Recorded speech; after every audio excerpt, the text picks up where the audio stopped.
Eu irei pregar como um homem morto para homens mortos, mulheres e jovens. E eu irei pregar como se eu nunca mais fosse pregar de novo. E eu vou lhes dizer umas coisas que vocês irão entender errado. E eu vou lhes dizer coisas que irá deixar vocês um tanto nervosos comigo. E eu vou lhes dizer coisas que vocês irão negar. E eu irei lhes dizer coisas e vocês dirão, eu não tenho o direito de lhes dizer o que eu estou dizendo. Mas antes de você chegar a qualquer conclusão sobre o que está sendo dito aqui nesta tarde, faça a si mesmo uma pergunta. Veja, pregar uma coisa é um tanto perigosa. É perigoso para mim, porque a Bíblia diz que sobre falsos mestres virá grande condenação. Se o que eu lhes disser hoje não for verdade, eu estou encrencado e por isso tenho que fazê-lo com temor e tremor, porque eu estarei condenado diante de Deus. Mas se o que eu irei dizer a vocês hoje for verdade, então são vocês que têm motivos para temer e tremer. Porque se eu interpretar corretamente essa passagem das Escrituras que eu irei dar a vocês, será como se Deus estivesse falando por intermédio de um homem. E o problema de vocês não será comigo, será com Deus e a sua palavra. Então a única questão a ser decidida aqui, nesta tarde, é esta: é este homem à nossa frente um falso profeta? Ou será que ele está nos falando a verdade? E se ele estiver nos falando a verdade, então nada mais importa, exceto conformar as nossas vidas a esta verdade. Eu vou pregar por intermédio de Mateus, capítulo 7. Se você trouxe a sua Bíblia, me siga. Mateus capítulo 7, versículo 13. Jesus disse, entrai pela porta estreita, larga é a porta, e espaçoso o caminho que conduz para a perdição, e são muitos os que entram por ela, porque estreita é a porta, e apertado o caminho que conduz para a vida, e são poucos os que acertam com ela. Acautelai-vos dos falsos profetas, que se vos apresentam disfarçados em ovelhas, mas por dentro são lobos roubadores. Pelos seus frutos os conhecereis. Colhem-se porventura uvas dos pinheiros ou figos dos abrolhos? Assim toda árvore boa produz bons frutos, porém a árvore má produz frutos maus. Não pode a árvore boa produzir frutos maus, nem a árvore má produzir frutos bons. Toda árvore que não produz bom fruto é cortada e lançada ao fogo. Assim, pois, pelos seus frutos os conhecereis. Nem todo o que me diz, Senhor, Senhor, entrará no reino dos céus, mas aquele que faz a vontade de meu Pai que está nos céus. Muitos naquele dia hão de dizer-me, Senhor, Senhor, porventura não temos nós profetizado em Teu nome, e em Teu nome não expelimos demônios, e em Teu nome não fizemos muitos milagres? Então lhes direi explicitamente, nunca vos conheci. Apartai-vos de mim, os que praticais a iniquidade.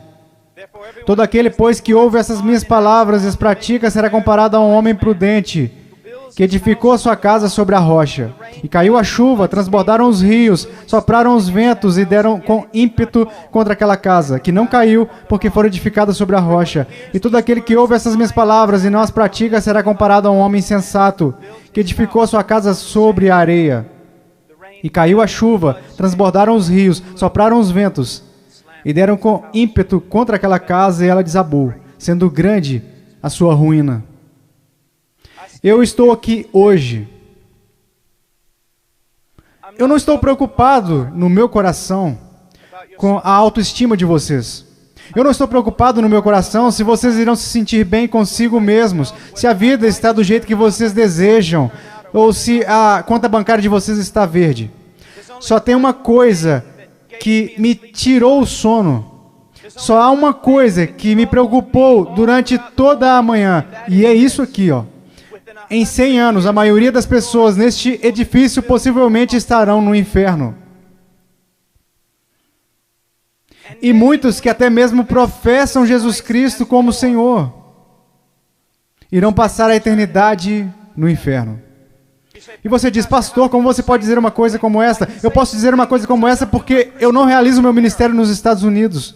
Eu prego a maior parte do tempo na América do Sul, na África no leste europeu. E eu quero que vocês saibam que quando olham para o cristianismo americano, ele é mais baseado em uma cultura sem Deus do que na palavra de Deus. E tantas pessoas são enganadas, e tantos jovens são enganados, e tantos adultos são enganados em crer que por terem feito uma oração, uma vez em suas vidas, eles irão para o céu.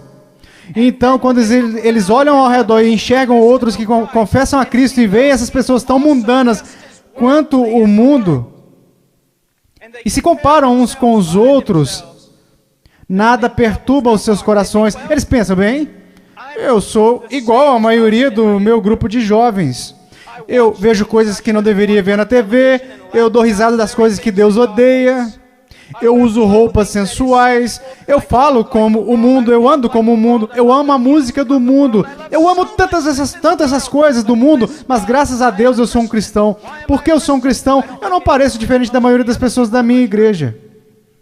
Por que eu sou um cristão? Porque houve uma vez na minha vida que eu fiz uma oração e pedi para Jesus entrar no meu coração. Eu quero que vocês saibam que a maior heresia na igreja evangélica protestante americana é que se você orar e pedir para Jesus Cristo entrar no seu coração, ele definitivamente entrará. Vocês não irão encontrar isso em nenhum lugar das Escrituras. Vocês não irão encontrar isso na história batista até 50 anos atrás. O que vocês precisam saber é que a salvação é pela fé, e somente pela fé em Jesus Cristo. E a fé somente em Jesus Cristo é precedida e seguida pelo arrependimento. Um abandono do pecado, um ódio pelas coisas que Deus odeia e um amor pelas coisas que Deus ama. Um crescimento em santidade e um desejo, não de ser como a Britney Spears, não de ser como o mundo, e não de ser como a maioria dos cristãos americanos, mas de ser como Jesus Cristo.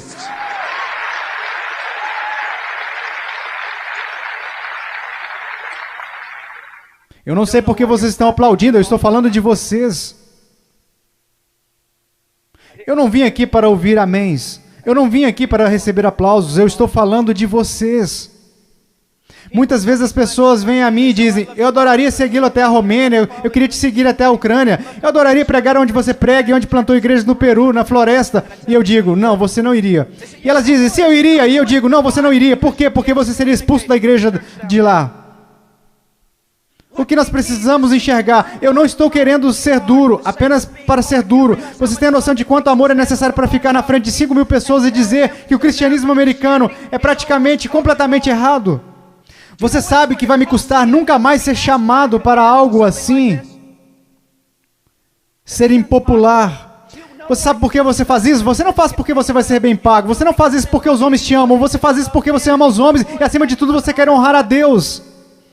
Eu quero dizer a vocês uma coisa. Nós vamos olhar para as Escrituras e eu quero que vocês olhem para ela, como ela realmente é. Pare de se comparar com os outros que dizem que são cristãos, que se comparam com outros que dizem que são cristãos. Compare a si mesmo com as Escrituras. Quando alguém, um jovem, vem a um pastor ou pastor de jovens e diz, eu não tenho certeza se sou salvo, o pastor de jovens geralmente vai lançar um clichê. Alguma vez em sua vida você orou e pediu para Jesus entrar no seu coração? Bem, sim. Você foi sincero? Bem, eu não sei, mas acho que sim. Você precisa dizer para Satanás parar de te pôr dúvidas. Você escreveu no verso da sua Bíblia, assim como o evangelista te ensinou quando você foi salvo. Você anotou a data para que qualquer dia você pudesse se lembrar, você poderia olhar para sua Bíblia. Que superstições têm invadido a nossa denominação. Você sabe o que a Bíblia fala para os cristãos fazerem? Examine-se a si mesmo. Prove a si mesmo à luz das Escrituras para saber se você está na fé. Prove a si mesmo para saber se você está na fé. Você consegue ver que se eu libertasse todo mundo aqui e mandasse vocês baterem em cada porta dessa cidade, você sabe o que descobriríamos? 99% das pessoas, pelo menos nessa cidade, acreditam que são cristãos. Se você voltar para a sua cidade e bater em cada porta, porque eu voltei quando fui salvo e bati em cada porta, e você sabe o que eu descobri? Todo mundo na minha cidade é um cristão. 85% deles não vão à igreja, e aqueles que vão à igreja não estão preocupados com santidade, eles não estão preocupados em servir, não estão preocupados em ser separados do mundo, não estão preocupados se o evangelho será pregado entre as nações. Mas graças a Deus eles são salvos. Por que eles são salvos? Porque algum evangelista que deveria ter passado mais tempo estudando sua Bíblia do que pregando, disse a eles que eles eram salvos. E ele disse isso para que depois pudesse se gabar de quantas pessoas se converteram no seu próximo avivamento. Eu amo vocês. E há homens aqui que amam vocês.